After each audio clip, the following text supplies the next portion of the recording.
Okay, so we're back on hole 10, 370 feet. This one's a dog leg right. You can see there's a fairway, but the basket's way up to the right. It's pretty uphill. I think most women are going to be aiming for that first little look at the basket off to the right as Sarah's just landed there. Paige is throwing a putter, hoping to just go out straight and have a look at the basket. Yeah, there's like a short tunnel and a tunnel deep, but the deep tunnel, if you hyzer out, you're in tall grass. So I think the safe play, and too far. So safe play is the gap. If you have a forehand, Ellen S'd it perfectly around the tree. Yep, but now you're just looking way up at the hill. Yeah, as you can see, Weese pimped it. Her upshot game was so good today. She had to ante around that big tree too. Wow. So I'm going putter again. Just trying to make sure I throw it high enough. Yeah, because if you land low, you're going to be in that little ditch right there, and some of that stuff is pretty pokey. And you have awful footing on the edge. Yeah, so if you're, you can see all that shrubbery right there. It's gnarly. So Hokom had an easy up. So Ellen had the best drive. Isn't that a great drive? That's a really That's what a forehand will get you. Ooh, she goes a little deep, but has a great shot. So Hokom has the furthest putt. Her upshot was a little short, so she landed in that, but she's right on the edge. Yep. Hokom's such a good putter, so I had no doubt the entire time. Ellen's got a death putt. Oh, she nails it. Had a little fist pump. When she makes a good putt, she fist pumps and she's so excited. And it's awesome to see the emotion. Woo! You know, making a good putt. Have a little bit of an uphill putt, but on putts like that, I like try to go a little faster than normal so I don't overthink. You know, like anything, scared. Yeah, anything outside of that, I usually do my routine. The great Weese with a perfect. Gosh, that was awesome. I know. So all three, that's good. I feel like it's real good to get all threes on that hole. Yeah, it can get very messy real easily. Hole 11 is 318 feet, pretty much straight uphill. We pimps it. A lot of us just trying to go as far as we can up the hill. I think there was no worse than a 4 today on this hole. So, or no worse than a 3. Yeah. I think no 4s today. No 4s, 5s, whatever. So everyone stayed pretty much in the fairway. Yeah. So I'm throwing the only danger hard as I can. The only danger is hitting either tree on either side of the fairway and then being stuck down there. Yeah. So just even if you're short but in the fairway, you have an easy up. Yeah, easy up, but there's no danger beyond the basket at all. Yeah, no OB, no nothing. So we're all pretty close. We all threw really far up the hill. Hokom is going for it, and it hyzers. But she sat. Good bid, though. Yeah, and it sat right there. It's Ellen. I feel more uphill than it shows on video. Yeah, absolutely. Me and Weese threw so far, I feel. Yeah, I mean, it's 318, but so uphill. And I got inside the circle, and it was the highlight of my round, probably. Ooh. That was a little high, but I made it. But that really, I really felt like that was a good throw. I threw super hard and up the hill, and it was crazy. I'm proud of this hole. You should be. It's, but we're all getting par. So I was the only 2 on the hole, and the rest of the entire field got 3s. So, that's awesome. Yeah. No mess ups, no nothing. I'm guessing everyone pretty much just stayed in the fairway. So that was pretty cool. So now I'm under par. Yay. Yay. I came into the round at even, so. Oh, this hole. Oh, man. It's such a cool hole, but it's so hard. Hole 12, par 3, 534 feet. It's down and to the right. Yep. So there's that, like down the fairway, you can see I landed a little left than I wanted to, but if you land in that opening, you're good. But if you have a forehand like Weese, it basically goes down to the right into a tunnel. So if you can get your forehand to hyzer out, you're like sitting pretty. Yep. The danger on this hole is, well, I guess there's danger either which way you go, but you could go too straight and end up in those trees down there, which is pretty wooded. You can also turn it over too much if you are throwing the backhand and then land in the woods on the right. But as long as you're in the fairway, you're fine. Yeah, this hole is hard, but even if you mess up a shot, you probably still have at least a look into that tunnel. Into the tunnel, yeah. Like you could scramble So my putter didn't go as straight as I wanted, so I had like a hyzer look into, as you can see that tunnel right there. So if you're left or right, you're probably going to have a pretty obstructed shot. But that's where Ellen's forehand landed. So as you can see with that natural fade of a forehand, it gets right to the gap you want to hit. And it's pretty downhill from there still. Yeah, absolutely. So Hokom landed right in the tunnel. How perfect. She gives it a good bid. It goes right. Putting from there? Yeah, she talked to her caddy and she said, should I jump putt? And he goes, she's like, okay, well, I guess I'm going to do it. Weese had the furthest drive, but she was just a little off to the right. So if that was in the middle, she could have had a good look. So I hyzered that way left, but I'm still inside the circle. And oh my gosh, I was so nervous on that putt. Because it's pretty close between Weese and I. Even Ellen, actually. Yeah. So I didn't want to lose a stroke on the card. So I don't know, it was like 25 feet maybe. Pretty good here. Yeah. You got stats on this hole? Yeah. I can. What hole is this, 12? Yeah, hole 12. 8th hardest hole. Average 3.39. Okay. So a little bit over par. Yeah, couple three or half threes, half fours, it looks like. So I'm like really happy with the 3, but I'm also really disappointed with a 4. It's kind of weird. It's like a tweener hole, I guess. I agree with that. So good show and all threes. Yeah. So all pars for everybody. Okay, now we're on to hole 13. It's a par 4, 516 feet. It's pretty flat, and then it goes straight uphill. The basket is up the hill and to the left. Yeah, a little bit to the left. But the goal is to kind of just land in the short grass, because the tall grass, your footing's going to be funky, and you really need the power to get up that hill and to be able to utilize your legs. So you just want to be in the short grass. Weese's shot looked a little weird, but like it was a line I'd never seen before. It landed in the fairway, and I think that's like you're saying, as long as it's in the fairway, it should be good. Is that under the thing? No, she's like right behind that sign. I don't think it bothered her that much, but I mean, it looks like a bad position from here.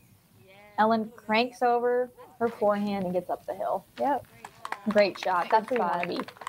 Honestly, I would like to be a little more off to the right of the fairway, just so it's not more of a straight uphill, like run up. You get a little bit of diagonal, but no. Either way, it's tough footing no matter what. Ellen's going to try to flick. So there's that tree that she's just now throwing by. It's to the left of that and like diagonally, what, like 70, 80 feet maybe? Yeah, it's pretty good. It's pretty far in there still. Yeah. Ooh. So Weese throws a great shot. She just hyzers out, but the basket is to the left of where she is. Yep. I throw a great shot, but there is like this wooden sign that is to the right of the basket, and I nail it. And it's like, I don't know, 70 feet, 60 feet, 50, I don't know, 50 to 70 feet. My depth perception isn't very good. But anyway, so Hokom landed left, but she has an easy up. It's a par 4, so she's up there for the 4. That's the friggin' sign I hit. I hit it yesterday, too. So I have a jumper for my birdie, and I just a tap in par. Like the sign. I hate the sign. It's like in such a bad spot, because if you're coming in hyzer, I mean, I've hit it two days in a row, so. I was a saltine, but that's okay. Weese tapping in her par. She almost got that. She did. Yeah. That'd have been a great 3.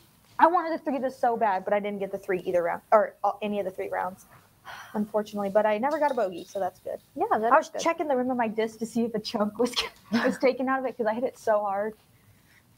But so we all got our pars on that one.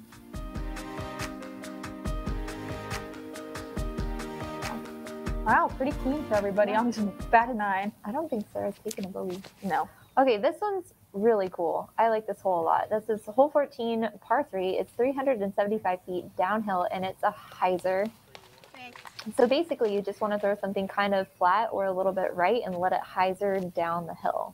This is also elevated. Yeah, and there's like an opening that I went through that looks like Weese is just short of. Yeah, so you want to be past that tree hyzering. And there's trees all over the basket. So even if you have a good shot, you probably are landed behind a tree. Yeah. Hokom cranks the backhand. Wow. And she hit the gap. Like, go she's her. So crazy. She's so good at disc golf. No, really? Yeah, really. Wow. I just, to be able to utilize both, like, that's awesome. Yeah, Ellen cranks a forehand Annie. Yesterday, she almost aced it with that same shot, which is insane to me because it's downhill cranking an Annie. Yeah. So I thought I had a great shot, and I just have like nothing, like this awkward look. Okay. So I just kind of pitch it up there and hope for the best.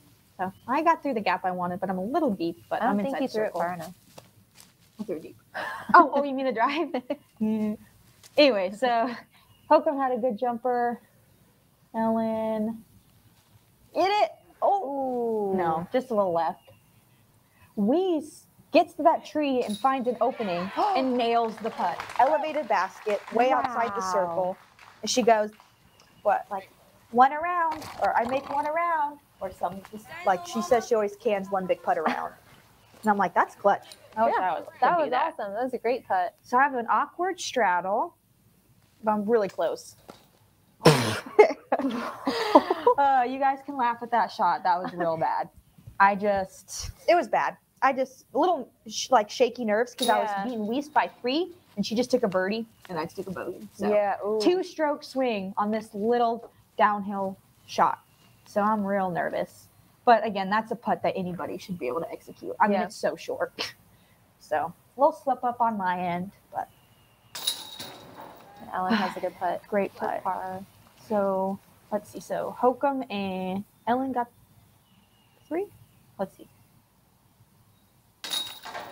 Yep. Okay. So they got some pars. Weese with that super dope birdie. Yeah. That's so clutch. Imagine if she missed the basket, she would have been sailing. Like, because she has such a spin putt. Right. 2-stroke swing. So now Weese is within 1, and Ellen's still close, 4 up. So hole 15, 400 feet, par 3. You can see it dips down and comes back up. So I mean, there's that wall behind there, but again, there's no OB. There's no OB. Just for show. There's a little bit of danger on the left. If you landed those trees or in the bushes, it can get a little obstructed. Or you can go way off to the right once you get down the hill, and that's obstructed too. A lot of trees. But even from there, you might be able to get your 3 in. Yeah. So I tried to like crank over my overstable distance driver to get an S, and I landed in the circle second yesterday, and actually made an outside the circle putt first day for a 2. So I know I can get there, but I like shorted it.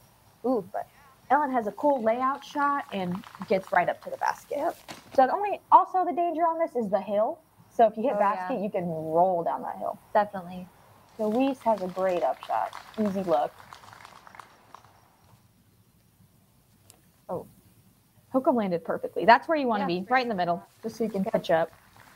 So I hyzered a little quick and landed in the bushes, but I have a pretty easy up. I knew that you were like going to the stage. As I'm walking there, Another death putt. Wow. That's a scary putt. Like, it doesn't even phase her. She's just goes up. Her putting is awesome. So we're all tapping out for pars. Ellen with that good putt for par. Par's good. Yeah, on this hole again, even if you get into the shul, like Weese was on the left a little, and Ellen, you can still save your par. Yep. I mean, you got to get real unlucky to not have a good look. So, I mean, and it happens. So good pars. So dang, Sarah's killing it with all pars. I know. Okay, we're back on hole 16. It's par 3, 354 feet. This one you can kind of see from the tee. You've got that little tree that's kind of floofy right out in the middle. You kind of want to sneak past that and then finish straight to get to the basket if you can. There's also a lane around to the right. So if you turn it over a little bit and hyzer back, you can get there. Yeah, you just really want to, I mean, first 2 rounds I hit some of those early trees and still had an easy up. So it's a pretty easy par, but definitely birdieable. But the hard thing is it's 350 feet, but it's straight. So you can't really utilize the S shot. Yeah. And for like me personally, if I want to reach a 354-foot hole, I need to S it. Yeah. So it's a tough birdie. It's gettable. It is a little downhill too. So the disc will carry. So I tried to throw something flippy, and I early released it just a little, but I got around the flute tree that you were talking about. It's a new type of tree. Yes. So Hokom's got an easy up. Yep. It's a little bit downhill from there. Yeah. Ellen's got an easy up. She's looking at a good run. Did it? Oh, and she just hits the pan. I'm putting. This is outside the circle. Oh my gosh. Dude, I was so nervous on this hole. Freaking with Weese one back, and she had a great shot. And I was outside the circle, and I made the putt. I don't know how it happened, but. Oh, wow. So Weese has a good look for the bird, but. She went deep? She went deep, dude. She like pured the gap. She almost hit like one of the first trees by like an inch, but just pured and S'd it. And we thought she was parked. And then we were like, when it landed, she was way past that tree. Wow. So. Exciting hole. Yeah. I was pretty stoked to get a 2 on this hole, especially with a putt like that. It was downhill, and I was debating laying up or going for it, and I don't know what made me decide to go for it, but I did, and it worked out. Paid off. Oh, very clutch moment, I think. Okay, 17. This is a good one. I love this hole, actually. I think it's kind of fun. I turned my drive over. But anyways. It's a par 4. It's 525. Nice reaction. 525 feet. Up that opening that you see those people at. So it's up that hill. There's minimal danger on the tee shots. Yeah, so you really want to pump it. If you're short, there's like the toboggan slope hill ditch things. I don't know what to call them. So like Hokom just landed short, so you kind of want to get over that so your footing is good. Yep. Because if you land in the ditches, you're not going to have good footing. I guess that's the one goal, is to have good footing. Absolutely. Because it is a par 4, but it is absolutely birdieable. Yep. And you can kind of see the basket at the top of the hill right there.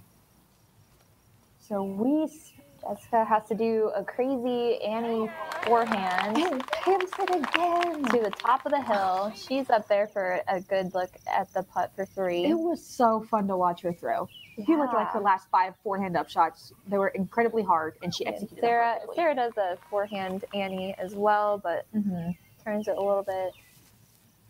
Another forehand Annie. Forehand Annie is the play, I guess. Unless you don't have a forehand Annie, which is me. We see you. I actually have decent footing. I'm in the tall grass, but I'm able to get a run up in, and I just throw a putter, and I'm just short of the hill, but it skips up to where I'm on flat ground. So I was super thankful for that little skip.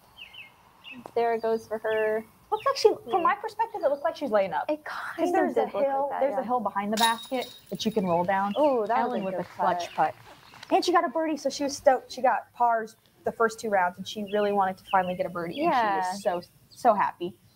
So what, you're like 20 feet here? Oh, was it? I don't even. Maybe Yeah. 15? Yeah, probably 15, It looks 20. farther away than it is. Yeah, it wasn't that long. But this also a clutch putt because Weese is parked. Yeah. Yeah. I was nervous on that one. Because again, Weese is only a couple strokes back, and 18 is not an easy hole. So I was stoked to get the birdie. I birdied it yesterday and today, but I parred it the first day. So it's nice to make the adjustment. Weese has a great, such a phenomenal upshot. Yeah. That's like so from where cool to she watch. was. Like a highlight. Yeah. Highlight. Yeah. Yeah. Absolutely. So 3 birdies and a par from Sarah. Still has no bogeys. Yeah, she's killing it. Okay. This is the last hole, hole 18, par 3, 315. Really? Actually, Hokom bogeyed 8. But she bogeyed 8. she did bogey 8, but yeah. Still, anyway, she's killing it. There's this lane right here. This is the only hole with OB. To the left of those stakes, you can see to the left. And most people play right between those trees right there. But if you hit one of them, you're off into the right, like Narnia on the right. Yeah, it's pretty wooded, as you can see to the right. And if, like, during practice, I kissed off that left tree and it shot me into the shul, and I lost my disc. But I found it the first day. Yeah, of the because actual mine tournament. was in the shul. Yeah. Anyway, but if you hit that initial gap, you should be looking at a par. The only thing is, like, the upshot, there's a low branch that Ellen just goes under. Yep. That's like the only obstruction. Yeah, this plays as the hardest hole. Oh, really? It does. Because you have to have a good shot off the tee, but then it's still really far uphill and still really far to the right. So that's Weese's forehand drive. Oh, she hits the cape. She's crazy with that forehand. Yeah. If you have a forehand, it's a great shot to have on that one. She totally thought that was in. We all thought that was in. We started walking towards it, but that would have been so clutch to hit that big par, save in front of everybody. Ellen. Great putt. But she has what, like a great 7 or 8 stroke lead? I don't know what she has, so she's not worried about it. But I take a 3, Weese takes the 3, Ellen took the 3, and Hokom finishes with the bogey, but still 2 bogeys. That's it. But yeah, on that course, that's good. I still don't believe she bogeyed 8. That was, I don't that believe was it. a fluke. She hit a little, it was like the iron leaf, you know. She shot it right down. Yeah, Ladies and gentlemen, But congrats to 2018 Sarah. Great Lakes Open He had a champion, great Sarah tournament. Hokom. Yeah, that second round was way good. 6 under is insane. Fuego on Anyways, she played phenomenally, and it was I was very happy to, actually, I didn't get to play with her either of the rounds, but until today, obviously, so it was fun to watch. So I finished second. Oh, so exciting. Weese finished third. Ellen still finished fourth. Madison made her way up. So you can see those are the standings. All right. Thanks for watching, guys. Again, I'm Paige Bjerkaas. I'm Amy Vrana. Thanks for tuning in for the shot-by-shot coverage. Thanks to Discraft for letting us use their facilities, putting on a great tournament. Stay tuned to watch the men's coverage. I know Paul has a big lead, but you never know what will happen. He might shoot 18 down again. Yeah, so check it out and stay tuned.